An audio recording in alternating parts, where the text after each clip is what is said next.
Hello' বন্ধুসকল, দা learning ষ্টপেজৰ অন্য এটা ভিডিঅ'লৈ আপোনালোকক স্বাগতম জনাইছোঁ। এইটো এটা শ্বকিং নিউজ লৈ আহিছোঁ, এটা আপোনালোকৰ শ্বকিং খবৰ টেট কেণ্ডিডেটসকলৰ কাৰণে।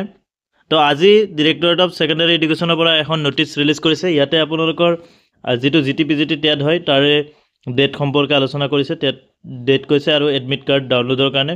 তো এইখন মতে আপোনালোকৰ এক্সামিনেশ্যন হ'ব 29 ডিচেম্বৰত, যাৰ আপোনালোকে এডমিট কাৰ্ড ডাউনলোড কৰিব পাৰিব 15 ডিচেম্বৰৰ পৰা।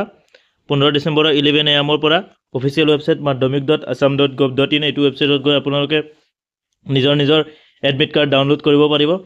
আৰু তাৰ কাৰণে আপোনালোকে নিজৰ এপ্লিকেশ্যন নম্বৰ আৰু পাছৱৰ্ডৰ সৈতে লগইন কৰি এডমিট ডাউনলোড কৰিব পাৰিব। এইটো কমেণ্ট কথা।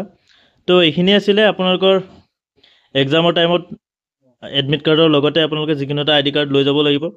তো খুবেই এটা শ্বকিং খবৰ হয়, অকস্মাত এইটো কোনেও ভবা নাছিলে ইমান জলদি কথাটো ক'ব বুলি। তো ভিডিঅ'টোত এইখিনিয়ে আছিলে। Thank U.